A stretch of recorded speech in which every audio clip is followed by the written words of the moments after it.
मिडियायावहाय मुनमुना जा बाथ्रा बुंदों बे बुंनायनि सायाव बुंनांगौ आंहाबो जथेस्थ' दं होननानै आं सानबाय। मानोना मुनमुना जा बाथ्राखौ बुंदों बेनि अपोजिट पिक्सारखौसो आं दिनै रायजो राजानो होनो नागिरदों। बिथाङा प्रमद बर'खौ प्रबन्सक होननानै बुंदों। प्रबन्सकआ सोर बेखौथ' जों बयबो मिथिखागौ। दिनै प्रबन्सकखायनो सासे उन्दै गथ' होननानै गावखौ साननानै लाग्रा मुनमुन ब्रह्मआ दिनै सासे एमसिएलए हिसाबैबो आरो लाइसन अफिसार हिसाबैबो मोननै दरमाबो जागासिनो दङ। थारमाने बेबायदि मानसि जाय सासे आइजोआ गभर्नमेन्टखौनो थगायनानै मोननै पेमेन्ट जानो हायो। बेफोरबायदि आइजोआ रायजो राजाखौ माबायदि थगायनो हागोन जों बयबो सानना नायनायनि सम मोनसे फैबाय। आरो मोनसे बाथ्राखौ जों बुंनो हायो, बिनि बिगुमै हाग्रामाया मुनमुन ब्रह्मआ जे होनदों हत्या यज्ञ लीलाया दिनै प्रमद बर' बिथांनि दैदेननायाव बिटिआर सरकारावहाय बा बिटिसि हालामावहाय बांसिन जाबाय होनदों। आं मोनसे खोथाखौसो बुंनो नागिरदों। थांनाय 17 बोसोराव बिपिएफनि दिनाव हाजार जोंनि सेंग्रा सिख्लाफोरखौ पुलिस मिलिटारि लगायनानै हाग्रामाया गावथारदों। हाग्रामाया मुनमुन ब्रह्मआ जे होनदों हत्या यज्ञ लीलाया दिनै प्रमद बर' बिथांनि दैदेननायाव बिटिआर सरकारावहाय बा बिटिसि हालामावहाय बांसिन जाबाय होनदों। आं मोनसे खोथाखौसो बुंनो नागिरदों। थांनाय 17 बोसोराव बिपिएफनि दिनाव हाजार जोंनि सेंग्रा सिख्लाफोरखौ पुलिस मिलिटारि लगायनानै हाग्रामाया गावथारदों। थामहिनबा बिपिएफनि समावहाय हाजार मानसिफोरा थैनि बानाखौ बोहैनो गोनां जादों। 2 नाम्बाराव जोङो मोनसे बाथ्राखौ बुंनो हायो, हाग्रामानि दिनाव ओरैबायदि मोनसे असान्ति सृष्टि जादोंमोन, जाय असान्तिनि थाखाय गासैबो जाति जनगोष्ठियानो बिटिआराव थानाय मोनफ्रोमबो हारि हारिसायानो दिनै सान्थि रायजो जानो हायाखैमोन। गिलुं जादोंमोन। 2008आव 2012आव 2014आव जेसेबां माने माहारियारि थैनि बाना बोहैलायनाय आरो गावजों गाव बिदा फंबायनि थैनि बाला बोहैलायनाय, बे दिनाथ' बांसिन मेक्सिमाम होनना बुङा जों 100% हाग्रामानि दिनावनो जादों। प्रमद बर' बिथांनि दैदेननायाव दाखालि सासे सिखावखौ आसाम पुलिसा जा इनकाउन्टारनि गेजेरजों सिथारदों, बे इनकाउन्टाराव दाय गैयै सासे सुबुङा इनकाउन्टाराव गोग्लैदों। बेनि थाखाय जोंबो दुखु फोरमायो। खिन्थु बे नङा जे बै समाव हाग्रामानि थोननाय बायदियै बा हाग्रामानि सरकारनि दिनाव मुसलमानजों बर'जों, मुसलमानजों आदिबासिजों, मुसलमानजों बा बर'जों सैलायै थैनि बाहा बोहैलायनाय बायदि जोंनि दिनाव मालाबाबो जायाखै आरो जोंखौ मालाबाबो जानो होआ। मानोना हाग्रामाया जोंनि प्रमद बर' बिथांनि दैदेननाय जि सान्थिनि सोरखार, सान्थिनि हालाम, बेखौ असान्ति खालामहोनो थाखायनो बाथा बायदि खर' गैयै सासे सुबुंनि दैदेननायावबा बेखौ दैदेनहोनायनि गेजेरजों जोंनि गेजेरावहाय थैनि बाना बोहैहोनो नागिरदोंमोन। आरो दिनैबो बे बाथाखौनो बाहायनानै हाग्रामाया जौ जुवा दाइस बायदिसिना बियो एन्टि ससियेल एलिमेन्टफोरखौ जानो थांहोगासिनो दङ। गतिके बेनि थाखाय जोंनि बे हालामखौ असान्ति सृष्टि खालामनो नागिरग्रा मुनमुन ब्रह्म आरो बिनि बिगुमैया दायनिगिरिया जों बेखौ कन्डेम खालामो। 3 नाम्बाराव बिथाङा मोनसे बाथ्राखौ होनदों, दिनै प्रमद बर'आ साख्रि होनो हायाखै। आं मोनसे खोथाखौसो बुंगोन।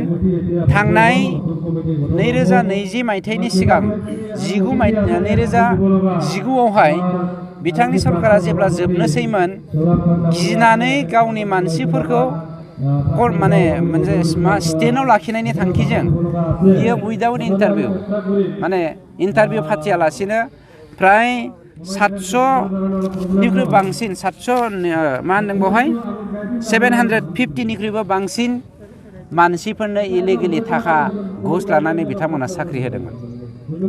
खिन्थु जोंनि सरकारा बै 750निख्रुइबो बांसिन इलिगेलि इन्टारभिउ होआलासिनो, नटिफिकेसन गैयालासिनो साख्रि होनाय बे मानसिफोरनि साख्रिखौ जोङो इसे मिटिङाव पास खालामनानै दानफिनबाय। दानफिननायजों लोगोसे बिपिएफनि दिनाव दानानै होलांनाय जा CSB सेन्ट्रेल सिलेक्सन बर्ड बेखौबो जोङो केन्सेल खालामनानै होयो। दानिया बाथ्राया फैदों 2020 मायथाइनि 26 आगस्तखालि नीरेन चन्द्र राय होननाय सासे सेन्ट्रेल सिलेक्शन बर्डनि मेम्बारा गावसिनि सेन्ट्रेल सिलेक्शन बर्डखौ जोङो सिफायनानै होनायनि थाखाय बिथांमोना हाइकर्ट केस होयो आरो बे हाइकर्ट केस होनायनि थाखाय जोङो नैबे थांनाय 2 बोसोरावहाय हाइकर्ट केसा सोलिबाय थानायखाय जोङो सेन्ट्रेल सिलेक्शन बर्डनि गेजेरजों जोङो दिनैसिम 3rd ग्रेड आरो 4th ग्रेडनि साख्रिखौ जोङो इन्टारभिउ फाथिनानै होनो हायाखै।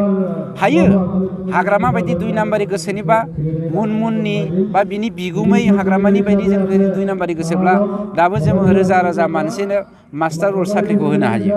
खिन्थु जों मास्टार रल साख्रिखौ होनानै जोंनि बे देरफुनाय लेखा गोनां सेंग्रा सिख्लाफोरनि जिउखौ बरबाद खालामनो नागिराखै। बेनिखायनो दिनै जोंनि समाजाव बिथां मुनमुन ब्रह्म बुंनाय बायदि जोङो मा होनो बियो होनदों जोङोलायनो इन्जिनियारिं खालामनो नागिरदों बा मेडिकेल कलेजाव फरायहोनो नागिरदों बोरो माथो सासेबो हायाखै होनदों। जोङो बुंदों जोंनि सरकारनि दिनाव टप 50 बेस्ट अफ द बेस्ट स्टुडेन्टफोरखौ जोङो इन्टारभिउ खालामनानै सिलेक्शन खालामनानै बिथांमोनखौ जोङो सुपार 50 IAS नि थाखाय जोङो फ्रि कचिं होगासिनो दङ।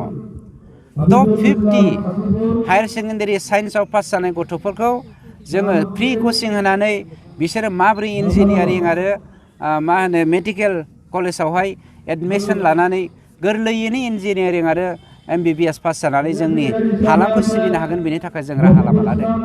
खिन्थु मुनमुन ब्रह्म बिथांखौ आं खावलायनो बुंनोसो नागिरदों नोंनि बिगुमाया थांनाय 17 बोसोर जौ जुवानि मेला ड्राग्सनि मेला आरो बायदिसिना एन्टि ससियेल एलिमेन्टनि अनगायै जेबोखौनो मावाखैमोन आरो नोंबो मुनमुन ब्रह्मआबो जे बेनि भागिमोन दिनै बे बाथ्राया स्पष्ट जानानै फैदों।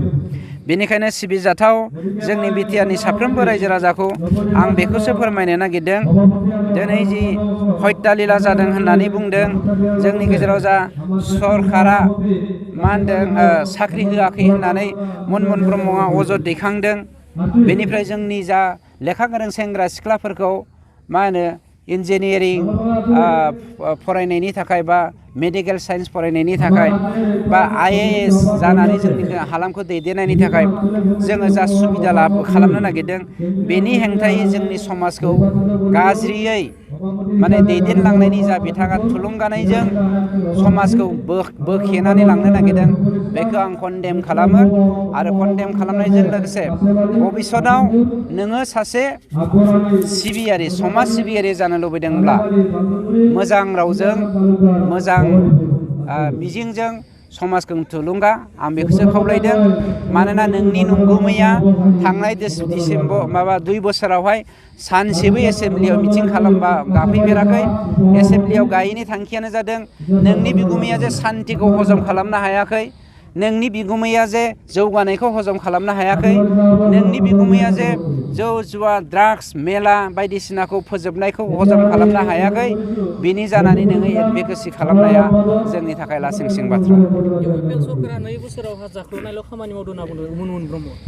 प्रमाण दङब्ला जों होनो थाखाय खावलायो मुनमुन ब्रह्मखौ आं बेखौसो बुंनो नागिरो थांनाय 17 बोसोराव BPFआ जाबायदि जाख्ल'दों बे जाख्ल'नायनि हाइकर्टनि जा जाज बे बावैसोनो होनो थांगासिनो दङ। प्रमाण मोनगोन दिनै प्राय 60 crore बांसिन जा 2 नाम्बारि साप्लाइ माबानि मा होनो इरिगेसन डिपार्टमेन्टनि बेखौबो बावैसोनो जोङो कर्टनिफ्राय मोननो थांगासिनो दङ। सोर सासे बेसेबां जाख्ल'दों बिनि प्रमाणखौ होगोन। खाफाल गाज्रि जोंनि सरकारा बोसोरसे जोङो कभिडनि थाखाय जोंनि खामानिफोरखौ मावनो हायाखैमोन बेनिखायनो दिले जादों। हाजारखि गाबख्रावा दिनै हाग्रामाया गावखौ जाख्ल'नायनि केसनिफ्राय बारग'नो गावखौ समाजनिफ्राय सेन्देलनि माला गानहोजानायनिफ्राय गिनानै बारग'नो थाखाय RSSनि सिङाव थांनानै गावखौनो बासायनो नाजादों।